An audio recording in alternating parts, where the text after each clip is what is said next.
afternoon, everybody, and welcome to another Geo-Institute live stream. If you have stumbled upon us, well, I applaud your good fortune. Today is the second episode of our brand new series, which we have called GI Books Rock, because rock, stumbled upon us. Well, rock is good. Your books good fortune. Are good. My name is Brad Keeler. I'm the director of the Geo-Institute. And again, welcome and thank you for spending part of your day with us. If you don't know anything about the Geo-Institute, we are a technical society with about 12,000 members, most of whom are geotechnical engineers and/or geologists. And we are part of the American Society of Civil Engineers. Of course, after you watch this today, you should head over to geoinstitute.org, where you will find those facts that I just mentioned and a great many more. If you like what you see today, and viewers, I believe that you will, you should click like, subscribe, and get notifications, and we will let you know every time we post something to the YouTube channel. Because this is a books series, we have with us Leslie Connolly from the ASCE Publications team, who will now tell us why ASCE Publications rock. Leslie, go ahead. Thank you, Brad. So yeah, ASCE actually publishes 35 journals, and we have a robust book and standards program. We publish conference proceedings, and the ASCE library, which you can visit at ascelibrary.org, has over 2.5 million pages of content, which deliver the most respected and richest content of civil engineering content. Part of our books program is the ASCE Press imprint. These titles aren't sponsored by institutes or the technical groups of ASCE. Instead, individual authors publish books under contract and receive royalties. And Praveen Malhotra's book, Site-Specific Ground Motions for Seismic Design of Buildings and Other Structures, is an ASCE Press title. So that's why we're here today. I'll turn it back to you, Brad. Thank you. Fantastic. So, viewers, you may have said to yourself already, where can I obtain this book? Well, there is a link down in the description below the very window that you are watching this video in right now. You can merely click on that and away you go over to the ASCE store. You can buy the book if you wish. This is what the page will look like when you head over there. Got a nice little picture of the title over here on the left. You can, of course, get a real book, a soft cover copy if you want, or a PDF ebook. Both are available for your reading enjoyment.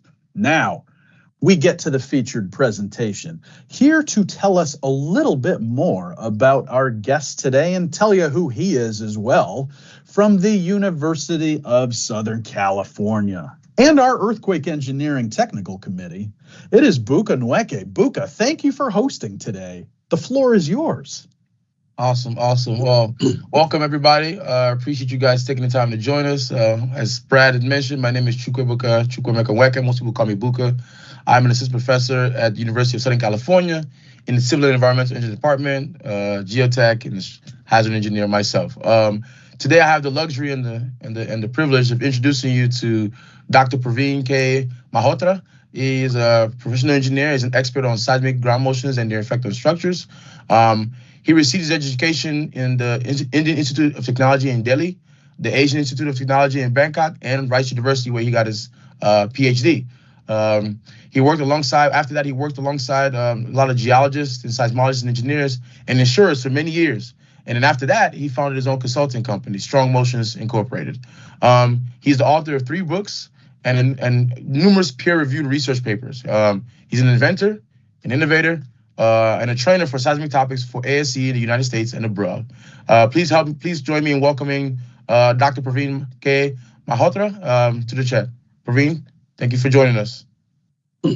Well, thank you, Buka, for your very flattering introduction. Thanks also to Brad and Leslie and Aurora to arranging all this. So let's get on with this. Buka, you have some questions for me. So yeah. Yes. So going with the theme of the Geo-Institute books rock. You've published, as you say, as we know, you've published many many books and many articles, some of which I wanted to talk to you about today. Specifically, I want to talk to you about the site-specific ground motions with seismic design of buildings and other structures, right? This is a pretty interesting book. I think I wanted to ask you a couple of questions. It was published about 2 years ago. And I have a couple questions I want to ask you about this book, and there are a few other books we can talk about, but I want to start with this book specifically. The first question, which is a very simple question, is why did you write this book? What was the motivation for writing this book? Why did you write it? Yeah, no, but that's a great question. So there were many reasons, I believe that every book should have a purpose, so it has to fill some gap. So in this case, I realized that there was a lot of information out there which was kind of scattered, so I thought it would be worthwhile bringing everything together and then present it in an understandable way. So there's a lot of confusing terminology that is out there, and I found that engineers and building code officials and insurers, and there were a lot of confusions in their mind. So I thought it will be worthwhile, bringing it all together. And then I wanted to present the background information, why we are where we are. What is the background of seismic design ground motions in the US? And specifically to explain, that initially we used to have a deterministic seismic hazard analysis, and then we discarded the deterministic seismic hazard analysis because it really did not have any meaning, because there were certain ground motion parameters, but we did not know what is the probability of those getting exceeded. So the deterministic hazard analysis was discarded. Okay, this is not right, so we have to do probabilistic. But then we started probabilistic, and then in certain parts of the country, like in parts of California, the probabilistic predictions are very high. So then the deterministic was brought back, to reduce those probabilistic values. So it's called the deterministic limit, And then once we make those adjustments, and then we start making other adjustments by risk factors, and the purpose of those is essentially to bring down the ground motions in certain parts, And then I wanted to explain that the code process in the US is a consensus process, where you have different people who are involved, and then you have to reach a consensus on what should be the design ground motions.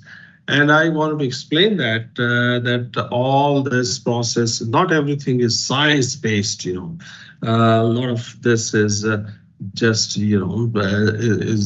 judgment. So not everything in the code process, and similarly in design ground motions, is science-based. For example, deterministic limit and risk factors. There is really no scientific merit to that, but those are there to reduce the ground motion in certain parts of the country, and just to keep everybody happy, and we reach a consensus, where everybody says, okay, now this is enough, this is what we're going to design for, And then also, I wanted to explain that the prediction of future ground motions is highly uncertain. It is highly uncertain, it's subjective. You cannot really predict ground motions very precisely or accurately. It is a highly subjective and uncertain process. And this is left in the US. This is done by the United States Geological Survey. They are in charge of this. And they take many opinions, and then they take average of those opinions. So they say that, okay, this is what we have come up with, but it is a highly subjective process, and it involves numerous opinions which have to be average. Of course, you can give higher weights to certain opinions and lower weights to other opinions, but in the end, it is a weighted average of numerous opinions. And really, there is no value added in repeating probabilistic seismic hazard analysis again and again. I saw that tendency was happening, that some people were repeating that analysis at every location. By using different opinions, they would come up with lower numbers. So I wanted to caution engineers, don't take risks like that, because it'll be very difficult to defend it. In the future, when something happens, how would you defend that you deviated from the USGS and came up with the lower numbers based on a different set of opinions. So I wanted to caution engineers against, taking such chances, such risks, and then to explain that site-specific probabilistic hazard analysis has already been done by the USGS. Now what the engineers are supposed to do is a site-specific geotechnical analysis. What they're supposed to do is to consider the effect of local soils on ground motions. And how the soils can change the ground motion. But the analysis, the geologists and seismologists, our great friends in the USGS, they've already done the probabilistic predictions. We don't want to challenge that. What we have to do as engineers is take those numbers and adjust them for the surface, for the soils which are near the free surface. So that is our job, and that is what they should be doing here. And then there's many other things I wanted to explain, that we need a response spectrum which has acceleration, velocity, and displacement region. It should be a complete response spectrum. And what is the value of showing the response spectrum in a tripartite format? Always show it in a tripartite format, and also in an acceleration deformation format. Because many times, I see response spectra which don't look reasonable in a tripartite form. So, sorry, it's a long answer to your question. No, it's good. But there were many things, many motivations, to write this book for me. Yes, yeah. So along those lines, right? You mentioned a couple of things. One of the first things you said was to mention that the engineer is supposed to just kind of adopt what USGS has created and adjust for local site conditions. So who would you say your target audience is amongst engineers? You talking about the younger engineers, the older engineers, or just the engineering field in general? Are you talking about the insurers? Or are you talking about the consultants, the contractors? Who are there as your target audience for this book? Okay. Yeah, so the target audience, of course, it is engineers who are the target audience, geotechnical engineers and structural engineers, and also seismologists, are the target audience for this book. Why they're the target audience? Because the seismologists need to learn about engineering, because seismologists are predicting ground motions which are used by engineers. So if the seismologists do not know what are the important engineering parameters of a ground motion, then how will they provide us those parameters? So it is definitely targeting seismologists also, because they need to know what parameters are important to engineers, what are the ground motion parameters which affect the response of structures. So just to give you an example, even now we don't really get from seismologists any information about the number of cycles, because the earthquake is a cyclic process. It is not a monotonic loading, it's a cyclic loading. A structure is shaken by a certain number of cycles of varying amplitudes, but the seismologists are still not providing that information. So they need to learn about engineering. So they are definitely one of the target audience. And then the code officials and educators and students, so they are all the target audience for this book. Awesome. No, that's great. So with that, along those lines, now you had mentioned again previously about the idea of them taking what USGS has done and doing adding the effects of local site conditions, right? So what's your take on this? What's your view on non-ergodic site response design methods that people are adopting now, and how does that fit within the context of the book and what you're explaining? Okay, yeah, no, that's very good, because I see that there being mentioned non-ergodic process. So the challenge with ground motion prediction, Buka, is that it is very, very uncertain, right? So we understand that it has to be uncertain, because we don't really know the properties of the crust, which is broken during an earthquake. and neither do we know the forces which are causing the crust to break during an earthquake. That is the movement of the mantle, underneath. So we don't know those properties. So it is understandably a complex problem, and understandably that it is a very uncertain problem, but predictions are not going to be accurate. But the thing is that if you show progress, your progress should be measured by how much certainty you have provided, as you do this work again and again and try to improve your models. So does that reduce the standard deviation, right? How do you measure that one method is better than the other? How do you measure that the improvements which we have done are real improvements, or they are just buzzwords? So here I say that demonstrate that the uncertainty or the standard deviation has reduced, right? And unfortunately, I don't see that happening. On the contrary, I'm seeing that over the years, the sigma or the uncertainty has actually increased, And these models have become very complex, but then how do you justify making something more complex without reducing the uncertainty? So those are my questions about the non-ergodic processes, So I would say, okay, these are new methods, but please demonstrate that they have reduced the uncertainty. But you don't want to just be throwing around buzzwords and confusing engineers even more, In the end, engineers want ground motions, right? And they want to know what is the associated uncertainty with that, right? So that is what they want to know. So any new method that is proposed, you have to show that the standard deviation has reduced and it is an improved method. And then you're predicting the ground motion parameters. For example, now we are predicting spectral accelerations at 22 periods, to generate a multi-period response spectrum. So these are being predicted independently of each other. So they have to all stitch together to form a response spectrum which is reasonable.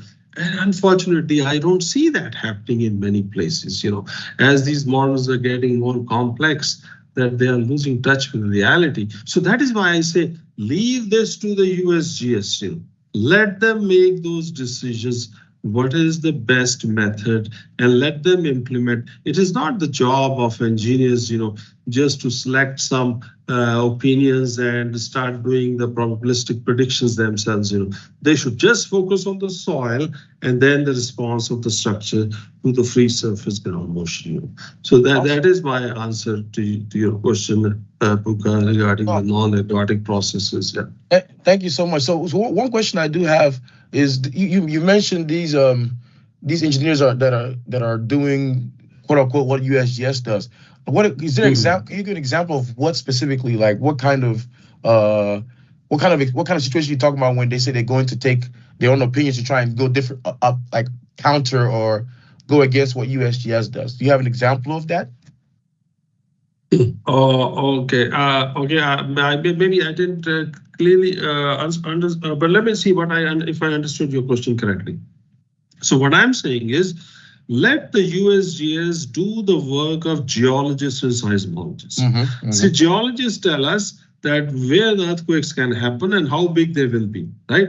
But they tell us in a probabilistic sense, because they cannot tell us exactly when an earthquake will happen or what will be the magnitude. So they tell us in a probabilistic sense what will be the size and location of future earthquakes and how often they will occur, once in 100 years or once in 1,000 years, because they cannot tell us precisely when it will occur.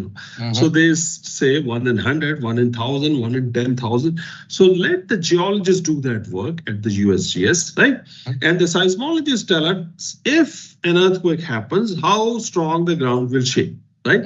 How the waves will propagate and how the grounds will shake. So let the good seismologists at the USGS do that work, right? But as the waves, the ground motions come to the site, then they are affected by the local soils, right? So that is the work of the engineers. So engineers should only do that. Engineers should not start using different opinions regarding the size of future earthquakes or the location of future earthquakes. That is not their expertise. And they should only leave it to the USGS.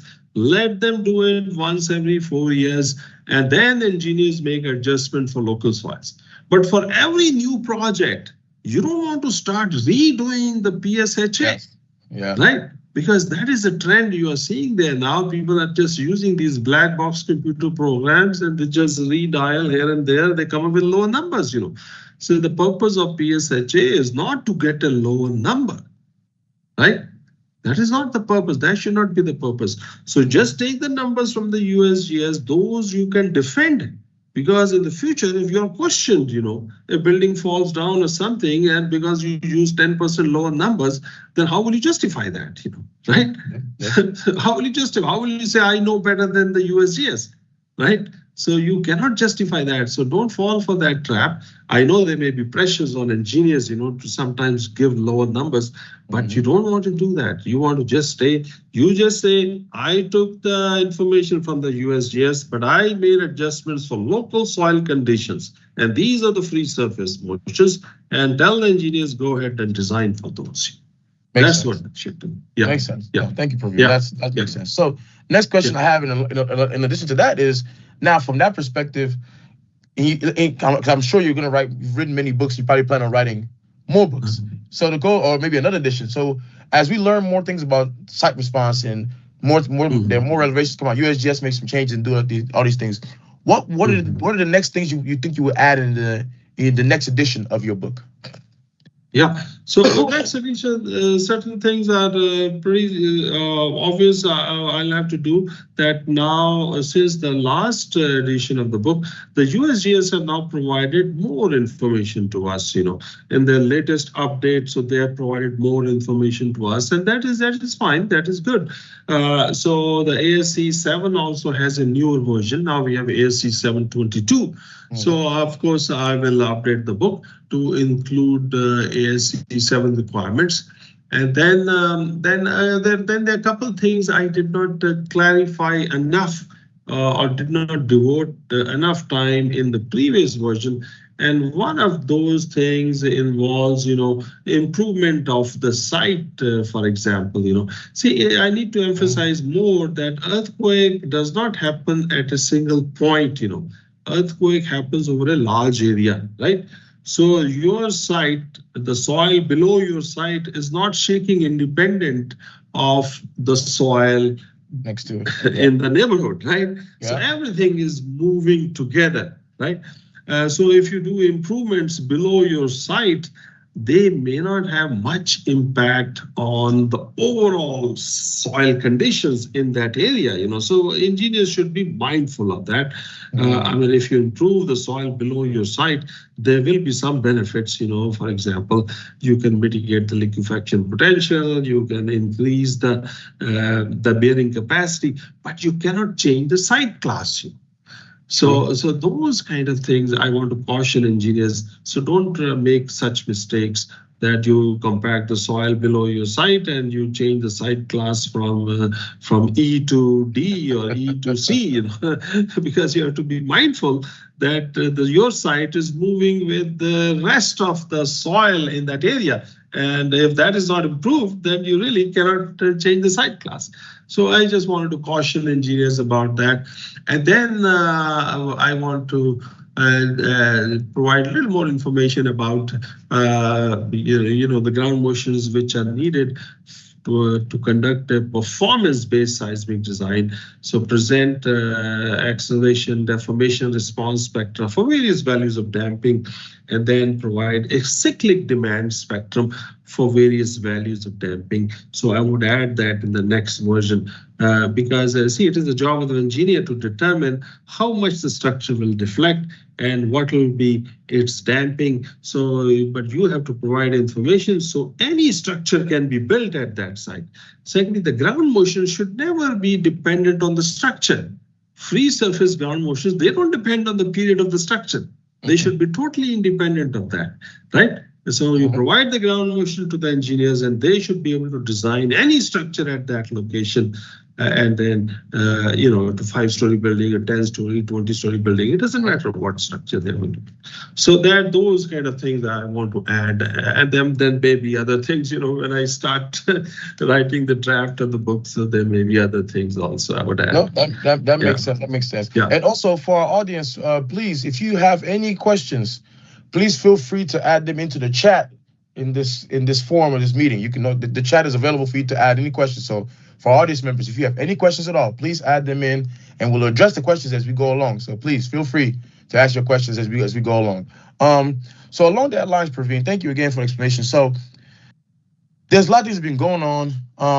So before I jump into kind of what your advice for upcoming engineers, I want to ask you, what are your suggestions for based on the book that we're talking that you wrote? What are your suggestions for the code committees or design engineers that focus on seismic hazard? What are your suggestions for these groups of people? Okay. So what are the suggestions for the code committees or for engineers who are involved in site specific ground motions? So for the engineers, again, I think I pretty much covered that already. That as with respect to site response analysis, engineers should not try to redo the work of the geologists and seismologists. That work has been done by the USGS. I mean, you don't want to just hire some local seismologists, geologists, and get a different opinion. You will get different numbers in the USGS, but they will be just different opinions, right? So engineers should not fall in that trap that they start redoing the work done by the USGS. And USGS is already doing this work every 4 years. So there is no value added in repeating PSHA again and again and again, because first of all, the uncertainty is so high that any new numbers you get, they will not be significantly different from the USGS number in a statistical sense, right? So the difference is because if the standard deviation is so high, then a slight change does not really have any merit, because it is still within the uncertainty bound. So that is why engineers should not waste their time on that. What they should do is see the effect of the local soils on the ground motion. In the end, you don't want to build a flexible structure on flexible soil, or you don't want to build you want to build a flexible structure on rock, But if you have soft soil, you want to build a stiff structure there. So that is what the geotechs have to figure out, that what is the effect of the soils on ground motion, and then provide a recommendation to the structural engineer, what kind of structure is best suited for that site? Is a tall building better for that site? Or is it better to just have a low-rise stiff structure for that site? So that is what the geotech should focus. They should not start reinventing the wheel, again trying to predict, okay, where future earthquakes will be, what will be the size and things like that. That work has been done by the USGS. Yeah, you don't want to repeat that kind of work. So that will be my advice to the engineers, more or less. Yeah. So how about the code committees, the ones who create these codes? Code committees. Okay, that is good. See, the code right now, because these things also as I do, that the seismic provisions are very complicated. And when you have something complicated, that just leads to people making mistakes, right? And then if the insurers do not understand what is going on, then they are just going to assume the worst, and nobody's want to insure your property against earthquake. And I don't know, Buka, you tell me how easy it is to find insurance in Southern California. Most locations are uninsured. And part of the reason is that insurers cannot figure out what is really going on, right? Because you start with MCER ground motion, then you say, oh, what is the return period of MCER ground motion? He said, no, I don't know, because the return period changes everywhere. Return period of MCER ground motion is not same throughout the country, right? And then you say, okay, for MCER ground motion, now we're going to use 2/3 factor to that. And then we are going to again apply our factors. So this whole thing has become so confusing that as a result, the engineers are confused and insurers are confused. And many others, if they're not confused, they really don't know what they're doing. They're just mechanically following the steps. So my recommendation to the code committees is that bring some transparency. If you do not want to change, if you do not want to keep the same return period throughout the country, that is okay, right? In California, you want to have a low return period, that is fine. But make it very, very clear in the code that in Los Angeles, the return period of MCER ground motion is 1100 years. And in Boston, it is 2500 years. That is okay. Because you say that is what everybody agreed, because the code process is a consensus process, but at least bring some transparency. If you do not have transparency, that just leads to confusion, And right now what we have is we have very complicated requirements, but there is no transparency. So that is my recommendation. And then the performance goals should be very clearly stated in the code. You say, okay, the performance goals for buildings is they should not collapse during MCER ground motion. That's it. And if you want to apply an importance factor, go ahead and apply that. Then you say that hospitals should not collapse for MCER ground motion multiplied by an importance factor of 1.5. So this should be very clearly stated, in fact, in the very first page of the code, right? But this is all hidden and it is said in many different ways and you have to spend a lot of time interpret. And then if it is a bridge, very clearly state that for 1,000-year return period, this bridge should not collapse. Is it a critical bridge? Then we don't want it to collapse for 2,500-year return period, whatever it is, but make it very, very clear, So that is my recommendation to the board committees. Do not make things more complicated first. Secondly, make it transparent. Provide the return period of collapse. That is the main objective for seismic design, is collapse prevention, right? Seismic design is more or less like the car design, during an accident, we don't want people to get hurt. And seismic design is the same thing, right? You worry about repairing your house or repairing your car after you have survived, but your first goal is to survive that earthquake. Your first goal is to survive that car crash, right? So that is our main goal. This is a very rare event we are designing for. So our main goal is we do not want buildings to be collapsing. Now, what's the return period? Make it very, very clear. And that is not there. Right now, it is not there. Yeah. Makes sense. Makes sense. So we have some questions. We have some questions from the chat. So Jim asked the question. He asked, is there any place for seismologists that do not work for the USGS in earthquake designs of buildings? Seismologists can, of course, they can do a lot of things. If you don't want to work for the USGS, you can still be involved, in site response analysis. Seismologists are very, very smart people. They can do lots of things. They're strong in math. They're strong in computer programming, and all those things. But what they have to do is they have to influence the USGS, how they should incorporate any new work, any new research.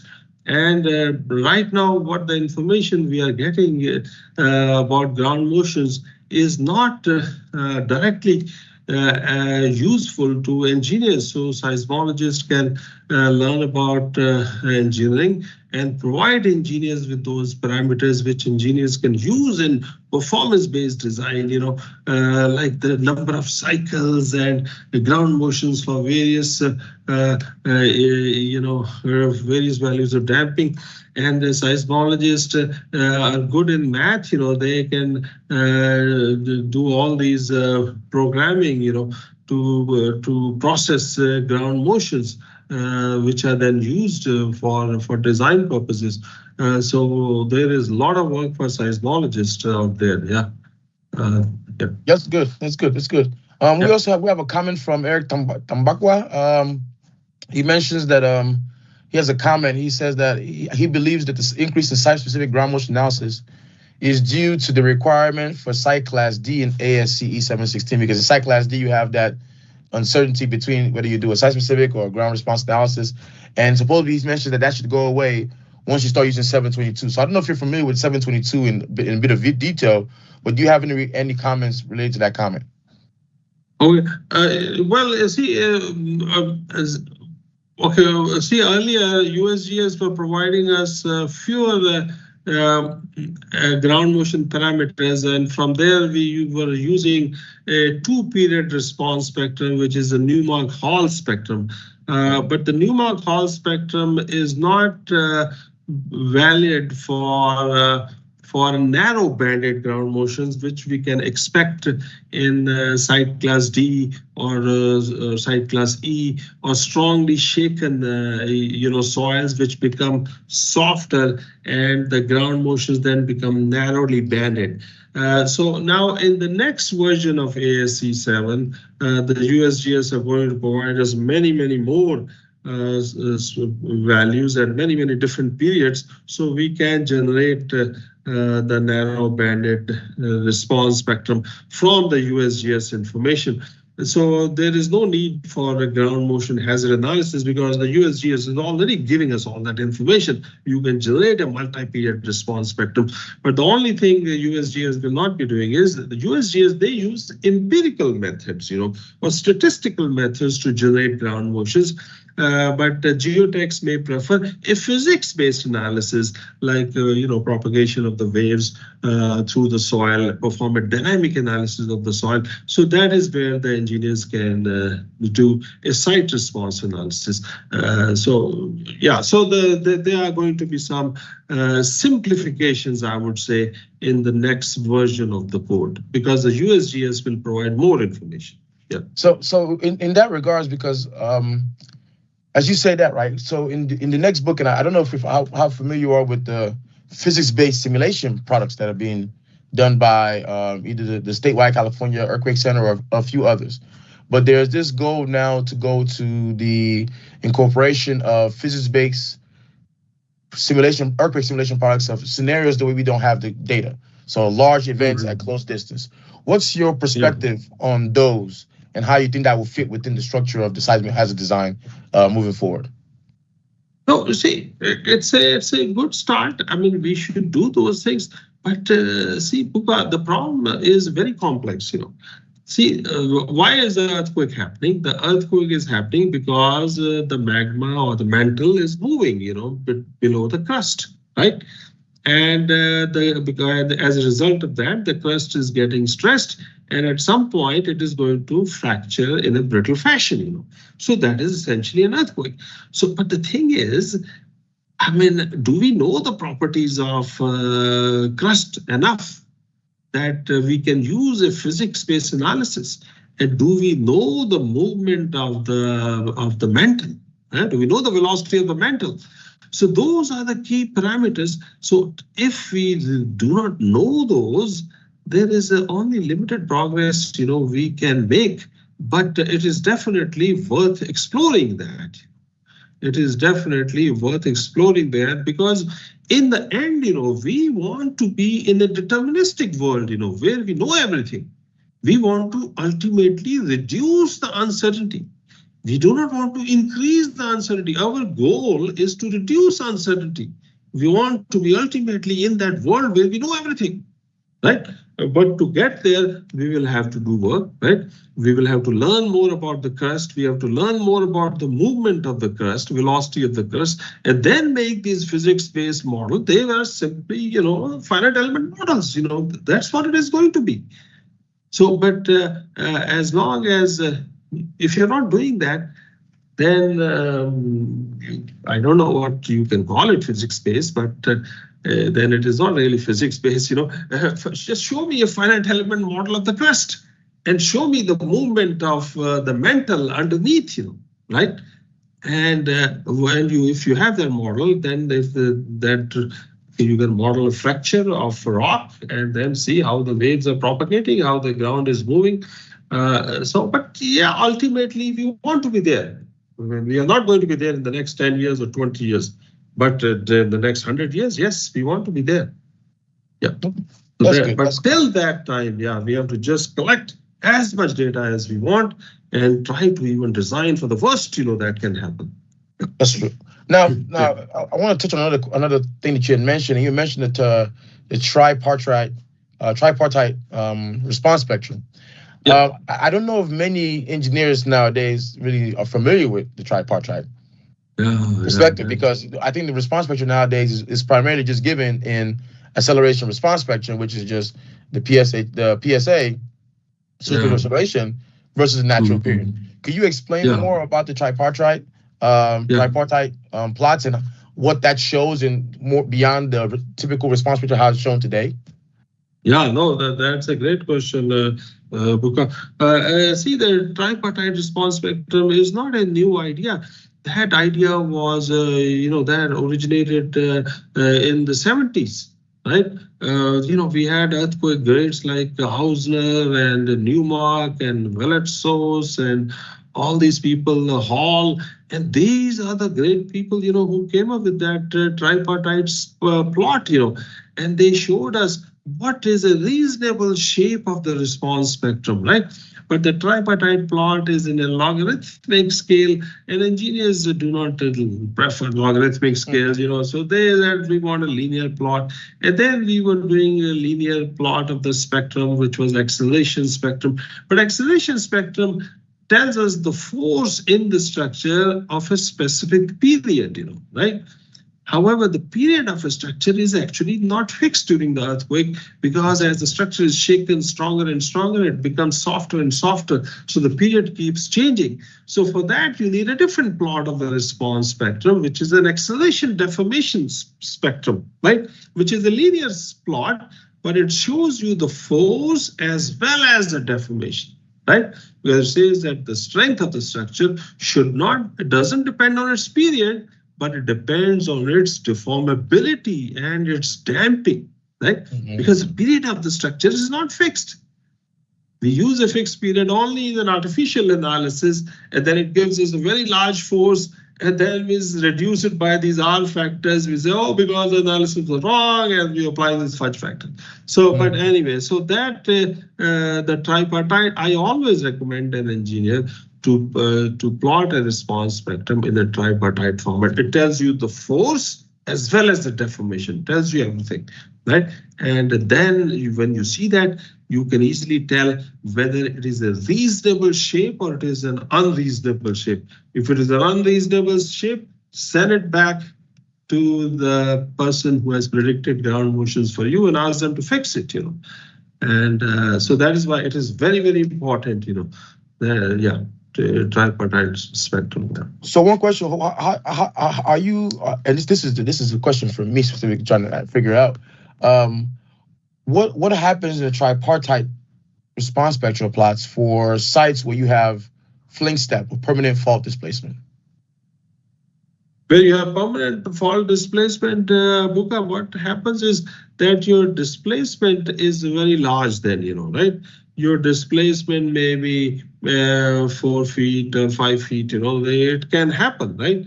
It can happen. So at very, very long period, see, tripartite spectrum has 3 legs, it has acceleration, velocity, and displacement.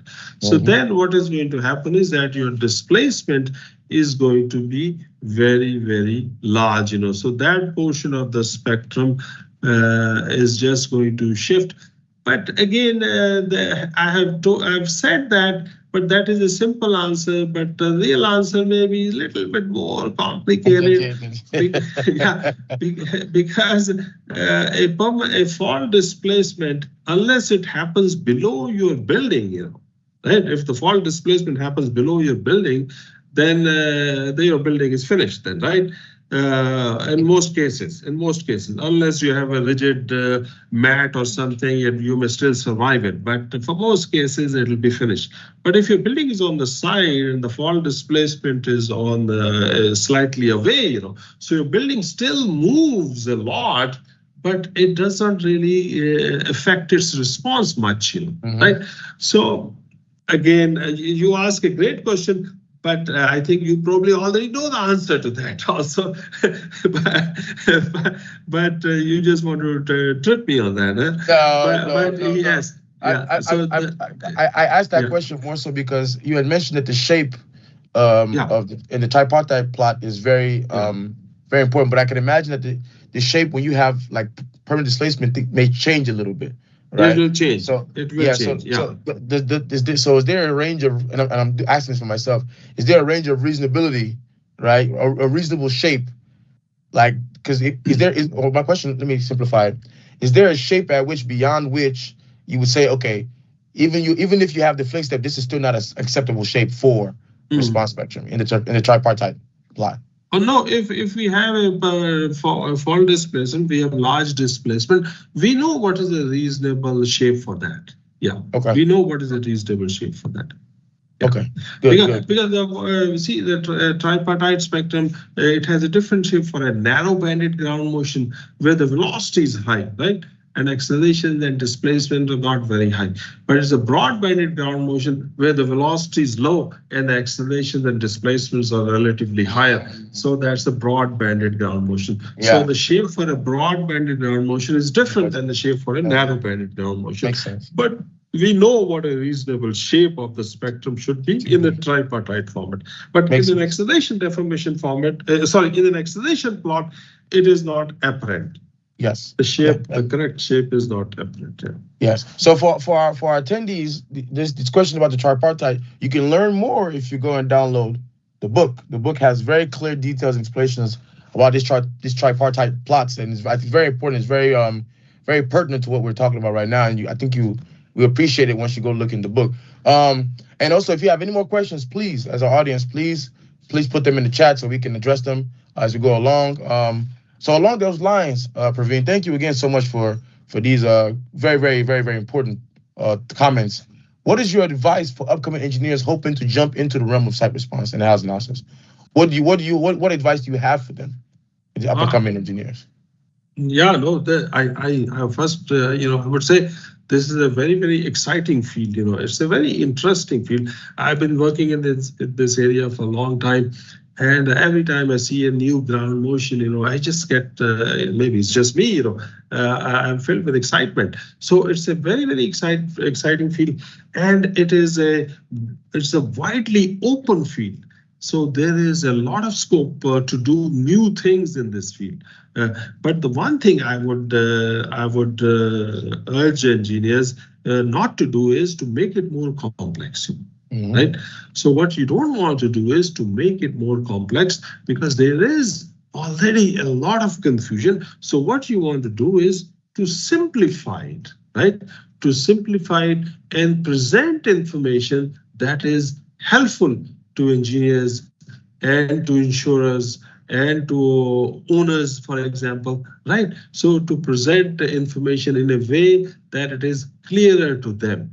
So, but other than that, there is a lot of scope, and then don't get distracted by the buzzwords, So just see what it really is. There any substance in these new methods, which are proposed? So only use methods which have substance.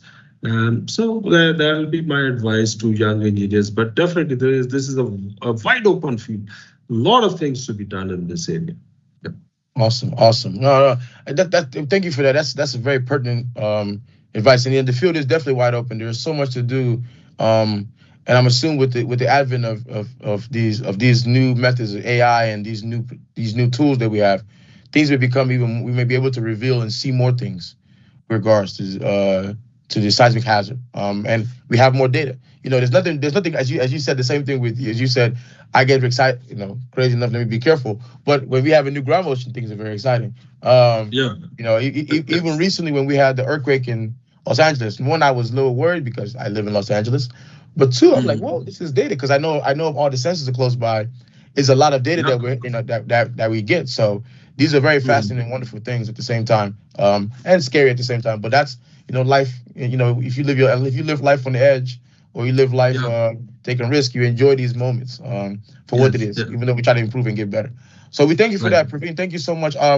Any closing words from you to our audience about your book? I know we've talked about the book, Site-Specific Ground Motions for Seismic Design. I apologize. Seismic Design of Ground Motions and Other Structures and Buildings.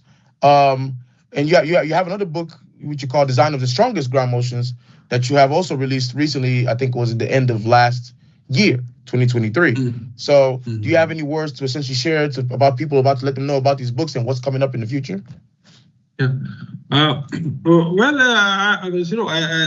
think that the books are written in a concise, clear manner. They should be quite understandable. And I think, every sentence in the book, I choose it carefully, because I learned from my professor, Andy Veletsos. He was a great writer, and I had the fortune to work under him, So I think it is a well-written book. It'll be worth your reading, and it'll be worth your time. And the other title is Designing to the Strongest Ground Motions, so where we take the ground motions from all over the world. Because we have a lot of data, actually, we may not have a lot of data from a single location, but if you see worldwide, we have at least 5,000 instruments worldwide, which have been sitting there for on average 40 years. So we have 5,000 times 40, 200,000 years of data out there. So if you take the strongest ground motions from that data set, and then you see, can I design a structure to the strongest ground motion ever recorded? And that is what is covered in that book, my latest book. And I think you will be fascinated to see what engineers can do. So I say that engineers bring certainty in an uncertain world, So when the science is uncertain, engineers bring in the certainty. They say, no matter how strong the ground will shake, this building will not collapse, and it will also survive the aftershocks of that ground motion. Right, so that is what I try to explain in that book, and I always welcome people who have read the book to ask questions and send me emails, and I love to hear from everybody. Yeah. Yes. And if you want to share, I don't know if you want to, but if you want to share your contact or you reach that, I think they can probably find you on your. Do you have a website that you would like to share with the audience? Oh yeah. Yeah, the website, Buka, is straightforward, www.strongmotions.com. Strongmotions.com, yeah. And you can look me up on Google. You can easily find my email address or phone number. Yeah, feel free to call me anytime, send me an email. I'm very accessible. Thank you, Praveen. We appreciate it. Thank you for your time. This has been great. I appreciate it. We have Brad has returned. So Brad, thank you. Please take over. Guys, that was really good. Praveen, thanks for your insights on your book. And I have to give a shout out to my buddy Katerina Ziatopoulou from UC Davis for recommending Buka to do the interview, because you just ran with it today. That was really good. Fantastic questions. Praveen was ready with all the answers. Buka, you might have yourself a permanent hosting gig here when we talk about seismic and earthquake stuff, at least. And my one comment is, I don't know who you were talking about that likes to live on the edge in this way. I am not that person. I'm sitting here 8 miles from Washington, D.C. We got a lot of bedrock really close to the surface here. Anything above about a 3.5 here is not a lot of fun. That is not an edge I want to live on. So, so Godspeed to the people who do. Thanks also to Leslie Connolly for being with us today and kicking us off at the beginning. We really appreciate our partnership with the ASCE Publications team as we launch this series. We'll be back with another episode in January, and everybody watch our Eventbrite page for details about that. Right now, the thing that you need to know is that our next live stream is coming up next Tuesday. And that will be sneak preview number 1 for Geotechnical Frontiers, which is Geo-Congress 2025 plus the Geosynthetics Conference. It's coming your way at the beginning of March in Louisville, Kentucky. You will want to be there. If you liked what you saw today, viewers, and you're here at the end, so you probably did, click like, subscribe, and get notifications, and we will, I promise, let you know every time we post something to the YouTube channel. Another shout out to Aurora Flagar, one of our new team members. This is her second live stream that she produced for us. Everything went uneventfully today, which is kind of what you're looking for when you're doing live streams. So good job to her. Praveen, Buka, thank you again for doing this today. It was a lot of fun, and hopefully people go out and buy the book. Yeah, no, thank you for having us. Appreciate it. Oh, you're welcome. And again, for all of our viewers, we will see you in just 5 days with another Geo-Institute live stream.